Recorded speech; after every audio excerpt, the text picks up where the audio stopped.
Would you agree with me, Mr. Chair, that we should increase the budget for corruption prevention? Kasi yun po ang kailangan natin i-prevent natin. Hindi po yung we act after the fact.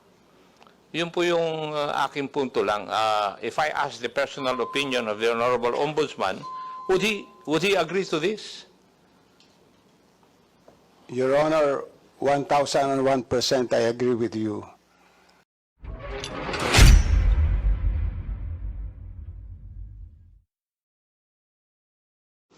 Wala pa po akong naririnig na head of agency, head of department, na nagsasabi he will live with the budget given him by the government.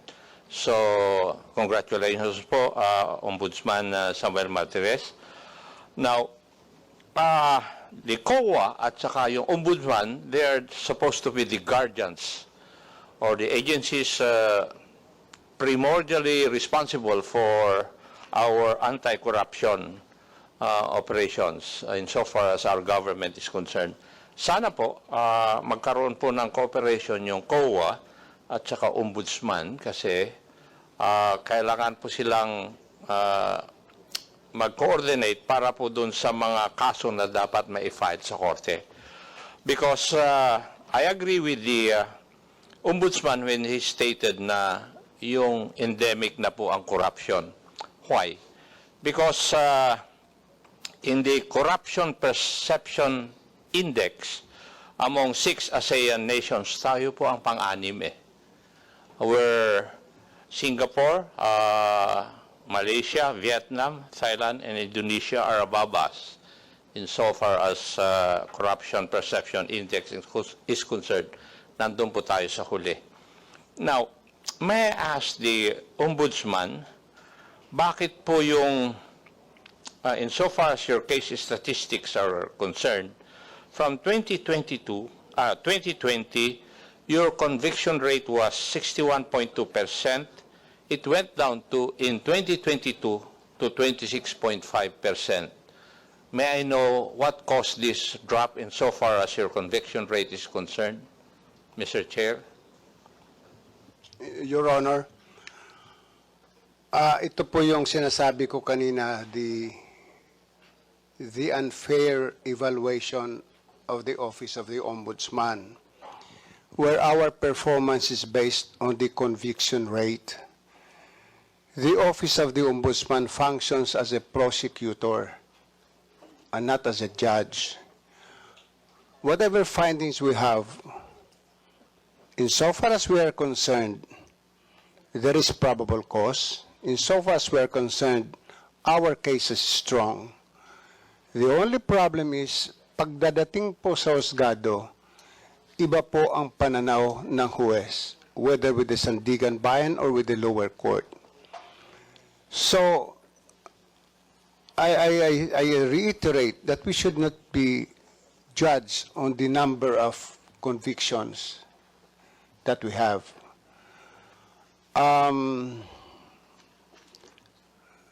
Hindi naman kami pwedeng maging investigador, a prosecutor, and a judge all at the same time. So we stop at the role of being a prosecutor, investigator, and a prosecutor.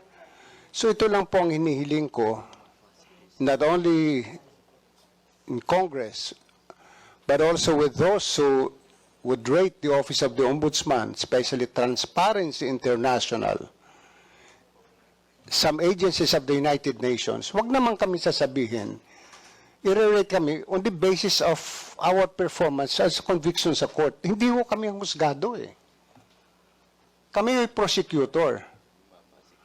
We cannot tell the justices of the Sandigan Bayan or the judge of the Regional Trial Court, i-convict ninyo.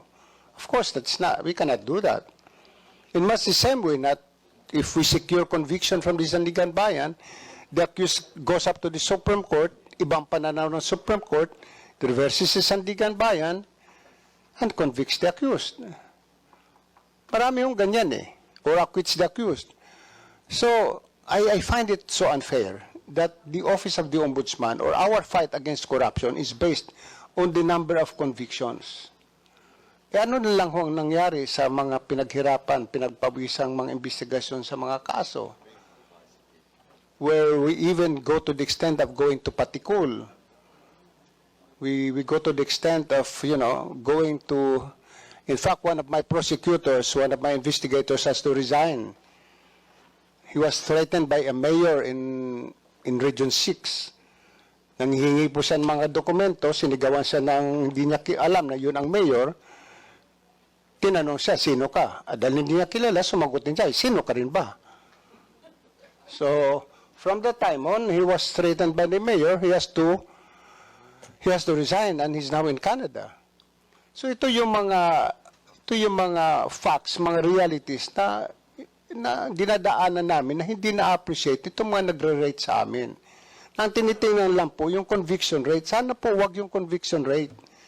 Dahil kahit ano po ang sabihin namin, kahit i-assign ko dyan ang isang napakagaling na abogado, kumuha pa ho kami ng isang private lawyer na napakagaling, kung iba po ang pananaw ng husgado, wala kaming magagawa. Sana husgahan kami sa aming disposal rate. Sa number of cases that we dispose every year. Yun lang po, Your Honor. Thank you very much. Thank you, Mr. Chair. Hindi ko naman po hinuhusgahan yung conviction rate ng Kwan. I just read the statistics insofar as your case statistics are concerned. But if we look at your evaluation rate, it's from 2020, it's 52.5%. It rose to 80.1% in 2022. Kita po naman dito sa statistics na ito. Kaya lang po nagiging curious po ako sa pagtatanong kung bakit ganito.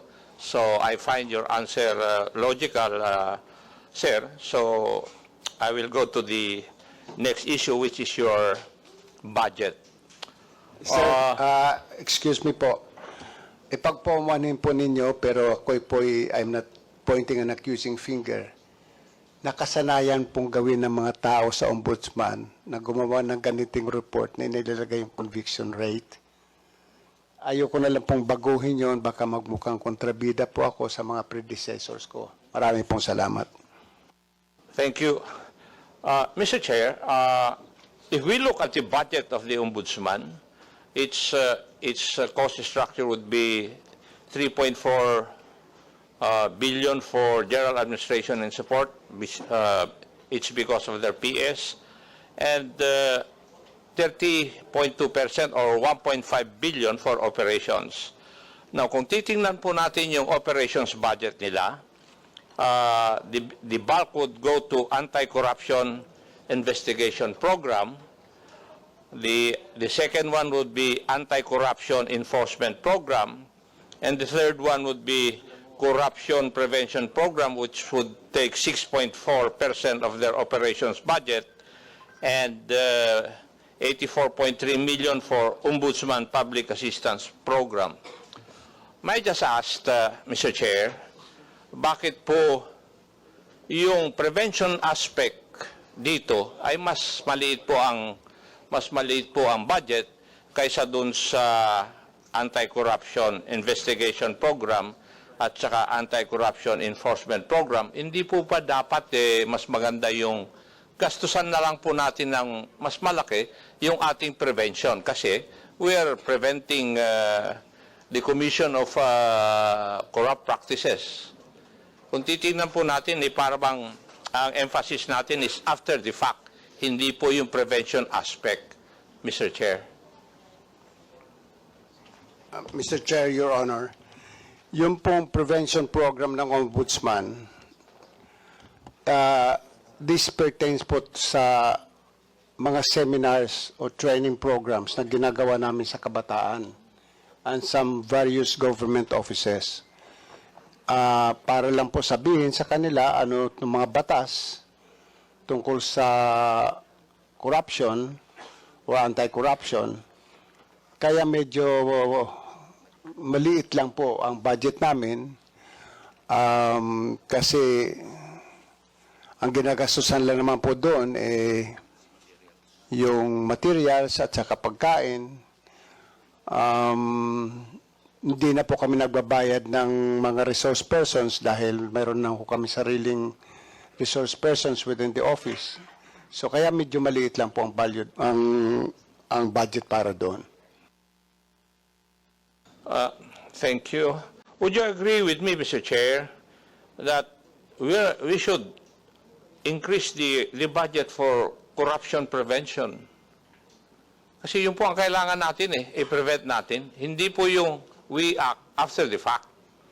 Yun po yung aking punto lang.